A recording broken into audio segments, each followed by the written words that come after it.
لە باشترین شتەکانی شاری سلێمانی بریتە لە پێشانگای کتابەکان زۆربەی کتابی ئاینی الحەمدولله جێگای دڵخۆشیە.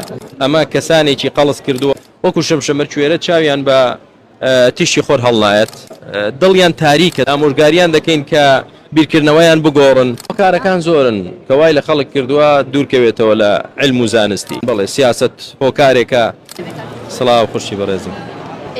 ئەمساڵ پێنجەمین خولی پێشانگای نێودەوڵەتی سلێمانیە. ئەم پێشانگایە بەڕای تۆ باشە بۆ خوێنەران؟ لە باشترین شتەکانی شاری سلێمانی بریتە لە پێشانگای کتاب. بۆچی؟ پێشانگای کتاب یعنی لە ڕۆژگارێکە ئاژین کە خەڵک هەمووی ڕووی لە شتی مادی دنیاییە، دوور لە بیرکردنەوە و زانست و فکر. لەم کاتەدا کە دنیا ڕووە و مادەیە خەڵکانێک الحەمدولله ئاوا دەبینین ئیزدیحامێکی زۆر ئیقبالێکی زۆر ڕۆیان کردوتە پێشانگای کتاب و خەریکی کڕینی کتابن و خەریکی خوێندنەوەی کتاب دەبن.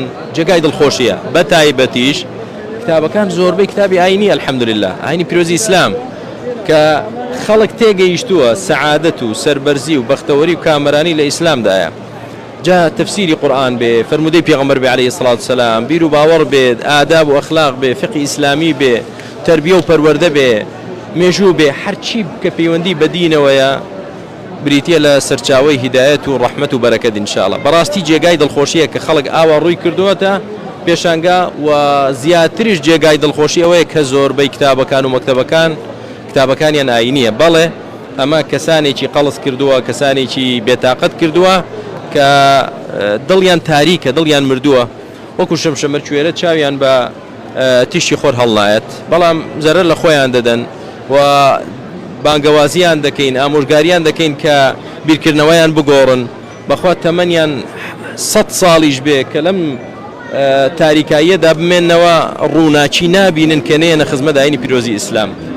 بەڵ کتێبە دڵخوازەکانی تۆ چییە؟ وەڵاهی من ئەوەی کە لە خزمەتی ئیسلامدا بێ، ئەوەی کە سەرچاوەکەی قورئان و سنت بێ بەلای منەوە مەقبوڵە و پێم خۆشە. بە تایبەتیش من تەفسیری قورئان زۆر بەلامەوە خۆش. کاک دکتۆر گەنج لە ئێستایا زۆر دوورە لە کتێب، ئەوەی خەریکی سۆشیال میدیا و خەریکی شتی ترە خەریکی خوێندنەوەی کتێب نابێت. چۆن ئەمە چارەسەرەکرێت کە ئێمە ساڵ بۆ ساڵ سەیرەکەی ئینتەرنێت بەرەو پێشەڕوا، دنیا بەرەو پێشەڕوا زیاتر لە کتێب دوورەکەوێتەوە؟ گەنج بڵین سۆشیال میدیا وا بکەین گەنج دەستی لێ هەڵبگرێ، نەداوای ئەوە دەکەین دەستی لێ هەڵبگرێ، نە پێشمان دەکرێت. ئەمە واقعەکە ئینکاری لێ ناکرێت، بەڵام دەبێ وا بکەین سۆشیال میدیاش لە خزمەتی چی بێ؟ لە خزمەتی ئیسلام بێ و گەنجان کە سۆشیال میدیا سیر دەکەن، سەیری شتێکن کە سوودی هەبێ و خۆیان بەکاری دێنین لە بوارێکدا بەکاری بێنین کە سوودی هەبێ ئینشاءڵڵا. لە پاڵەوەشدا ئیستغنا لە کتاب ناکرێ، هەرچەندە کۆمپیوتەرت هەبێ، هەرچەندە مۆبایلت هەبێ، سۆشیال میدیا هەبێ، ئەمانە سەقافەتێک و ڕۆشنبیریەکت پێدەدا، بەڵام زانستێکی تۆکمە و پتەوت پێنادا وەکو لە کتابەکان وەریدەگریت.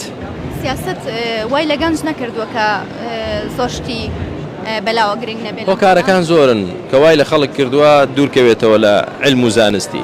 هۆکار زۆرن، بڵێ سیاست هۆکارێکە و جیهانی یعنی تەکنۆلۆژیا ئەمڕۆ هۆکارێکی ترە، هەژاری خەڵکیش هۆکارێکە کە خەڵک نەتوانێت کتاب بکڕێ و گران بێ سعرەکەی. بەڵام الحەمدولله كلها تبشر بخير، هەمووی بەرەو خێر ئینشاءالله.